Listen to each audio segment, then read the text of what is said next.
Вялікі бейсбол у Брэсце. Свой чарговы паход за кубкам Інтерлігі брэсцкія зубры скончылі на сваім стадыёне.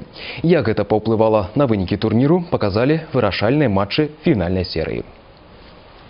Пачынаючы з красавіка гэтага года за права выхаду ў фінальны тур Інтерлігі спрачаліся 9 каманд. Такога не было ніколі за ўсю гісторыю турніру. У параўнанні з мінулым розыгрышам да бейсбольнага марафону з удзелам літоўцаў, беларусаў і латышоў далучыліся таксама эстонцы і фіны. А вось галоўныя бітвы з удзелам зубраў і 3 літоўскімі камандамі упершыню за 8 гадоў вырашана было правесці на брэсцкім бейсбольным стадыёне.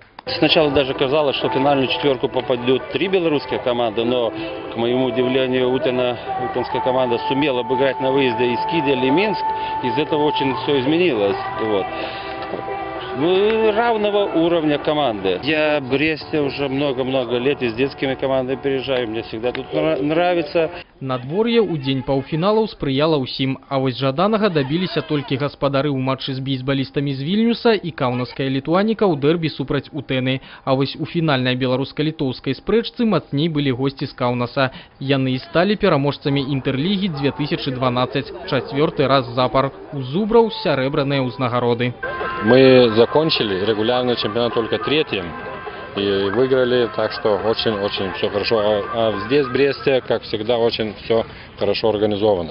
Очень давно уже этого турнира не было в городе Бресте. Мы рады, что литовские и латвийские команды посетили наш город.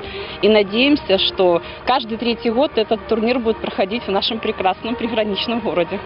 У горадзе над Бугам пастаўлена выразная кропка ў чарговым розыгрышы Інтерлігі. Але няма сумненняў, што бейсбольнае свята абавязкова вернецца на наш стадыён.